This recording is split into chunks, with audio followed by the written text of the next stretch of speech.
Baik, Assalamualaikum warahmatullahi wabarakatuh. Waalaikumsalam warahmatullahi wabarakatuh. Bagaimana kabarnya? Sehat-sehat ya? Alhamdulillah sehat, Pak.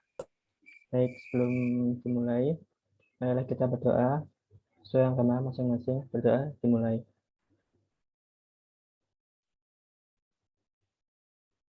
Doa selesai. Baik, saya absen dulu. Ada Mbak Umu ya. Hadir, Pak. Kemudian ada Mbak Christine. Hadir, Pak. Oke, baik. Pada kesempatan hari ini, pelajaran yang akan dimulai yaitu ada etnopedagogi. Nah, sebelum masuk ke materi ini, ada kerangka berpikir yaitu ada pendidikan adalah proses sosio-kultural dan kebudayaan, dan pendidikan tidak dapat dipisahkan. Nah, pendidikan adalah proses sosio-kultural. Gimana maksudnya? Nah, sosio itu kan menyangkut masyarakat, dan kultural itu menyangkut kebudayaan. Jadi, pendidikan yang dimaksud itu adalah keterkaitan atau nilai sikap masyarakat terhadap budaya atau efektivitas masyarakat terhadap budaya setempat. Nah, kemudian kebudayaan dan pendidikan itu tidak dapat dipisahkan. Karena apa? Karena saling keterkaitan tentang pendidikan karakter. Nah, pendidikan karakter itu memuat nilai-nilai. Jika tidak terkait, maka itu tidak disampaikan atau tidak dapat terlaksana.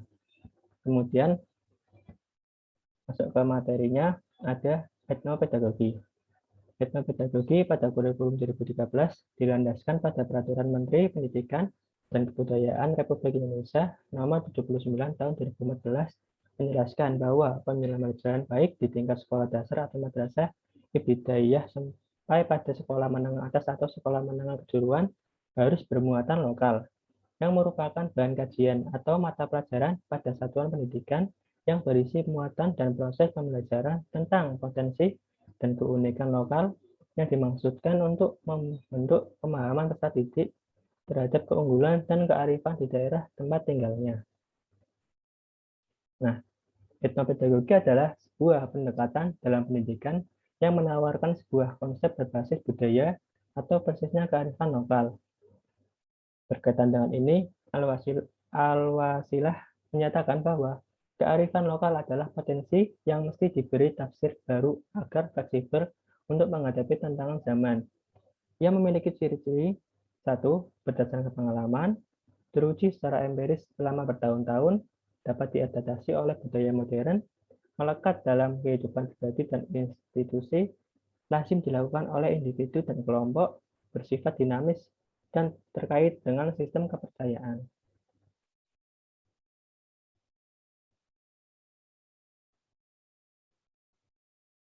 Kemudian di sini saya telah mencari jurnal dengan judul Kesenian Dongkrek Desa Mejayan, Kabupaten Madiun sebagai sumber belajar berbasis etnopedagogi di sekolah dasar. Nah, tujuannya yaitu untuk mengetahui pemaknaan pemanfaatan kesenian dongkrek sebagai kearifan lokal, menggali muatan materi dalam kesenian dongkrek, dan mengintegrasikan kesenian dongkrek dengan pembelajaran di sekolah dasar melalui dijadikannya sebagai sumber belajar berbasis etnopedagogi. Kemudian pembahasannya, yang pertama, kesenian dongkrek merupakan suatu kesenian daerah berbentuk seni tradisi yang berasal dari Desa Mejayan, Kecamatan Mejayan, Kabupaten Madiun. Kesenian dongkrek dimaknai sebagai praktek kearifan lokal karena merupakan suatu produk kebudayaan lokal masyarakat Desa Mejayan, Kabupaten Madiun yang diciptakan oleh tokoh pemimpin Desa Mejayan yaitu Eyang Palang atau Raden Nabehi Prawirodipuro. Kemudian diadakan dengan tujuan sebagai sarana tolak bala dan mengusir wabah pagebluk yang menyerang Desa Mejayan, dan kini dilestarikan sebagai warisan kebudayaan daerah asli Desa Mejayan Kabupaten Madiun.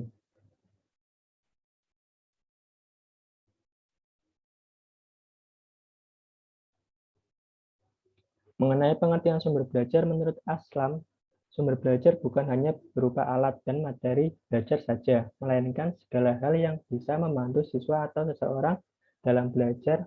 Maka dalam hal ini, kesenian dongkrek merupakan alat yang mengandung materi belajar di dalamnya dan bisa digunakan untuk membantu atau memudahkan siswa dalam belajar.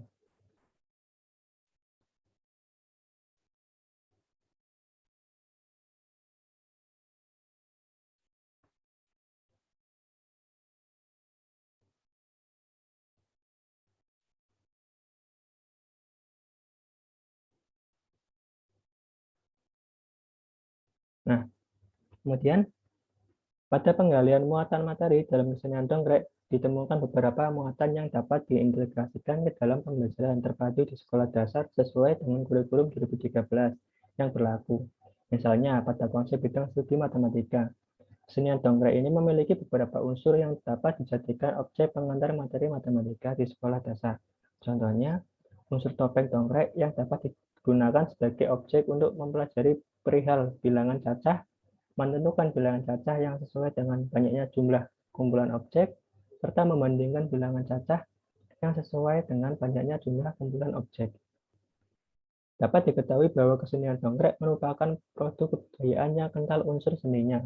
Terlihat dari ditemukannya unsur seni tari yang meliputi gerak, pola lantai, hingga variasi atau kreasi seni rupa pada digunakannya topeng dongkrek yang merupakan salah satu contoh produk seni rupa berbentuk 3 dimensi, serta seni musik yaitu pada gamelan dan lagu Jawa yang digunakan untuk mengiringi setiap penampilan kesenian dongkrek. Selain itu, pengintegrasian kesenian dongkrek dalam pembelajaran di sekolah dasar juga dapat dikaitkan dengan pembahasan mengenai pentingnya menjaga kelestarian kebudayaan agar tidak tergeser dampak modernisasi. Selain itu, terdapat pula aspek bahasa Indonesia, khususnya terkait deskripsi tentang kesenian dongkrek, dapat diangkat menjadi teks mengenai kehidupan sosial budaya, sehingga siswa diharapkan mampu memahami isi teks berkaitan dengan kehidupan budaya hingga menganalisis kosakata dalam teks yang berhubungan dengan kebudayaan.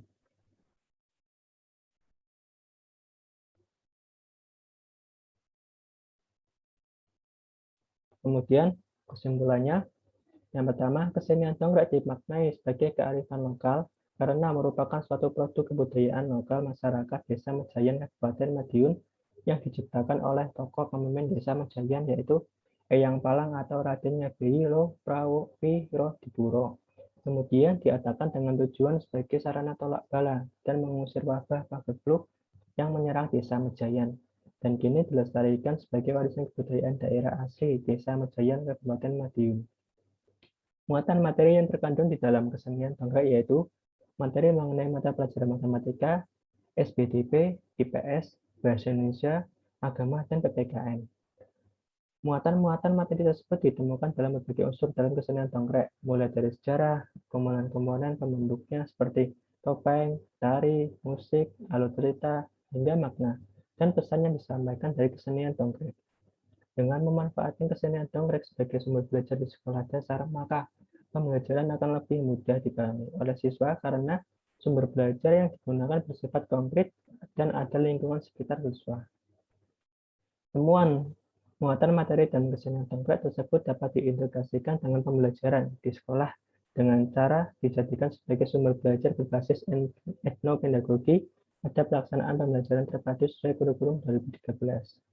Kesenian dongkrek sebagai sumber belajar dapat memudahkan siswa untuk mempelajari beberapa aspek mata pelajaran seperti matematika, SBDP, IPS, Bahasa Indonesia, Agama, dan PPKN yang dapat diintegrasikan. Nah, sekian, terima kasih.